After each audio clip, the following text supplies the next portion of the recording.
প্রতিদিন স্কুলের জন্য মেয়েকে কি টিফিন দেবো ভেবেই পাই না। এক এক রকম টিফিন বানাতে বানাতে আমি পুরো হাঁপিয়েই উঠেছি।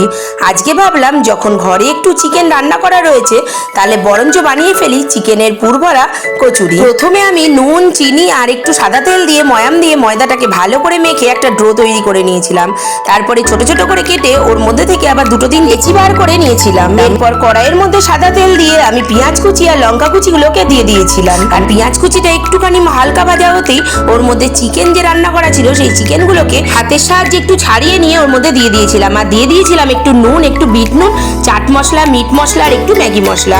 আর দিয়ে ভালো করে নাড়াচাড়া করে আমি একটা পুর বানিয়ে নিয়েছিলাম। এদিকে যে ময়দার লেচিগুলো বানিয়ে রেখেছিলাম সেটাকে মাঝখান থেকে একটু গর্ত মতো করে পুরগুলোকে ঢুকিয়ে ভালো করে হাতের সাহায্যে ঢেলে নিয়েছিলাম। তারপর তেলে এপিট ওপিট ভালো করে ভেজে নিলেই রেডি আমাদের চিকেনের পুর ভরা কচুরি। আর কচুরিতে পুরগুলো কত সুন্দর হয়েছে দেখো, এতে কিন্তু দারুণ ছিল।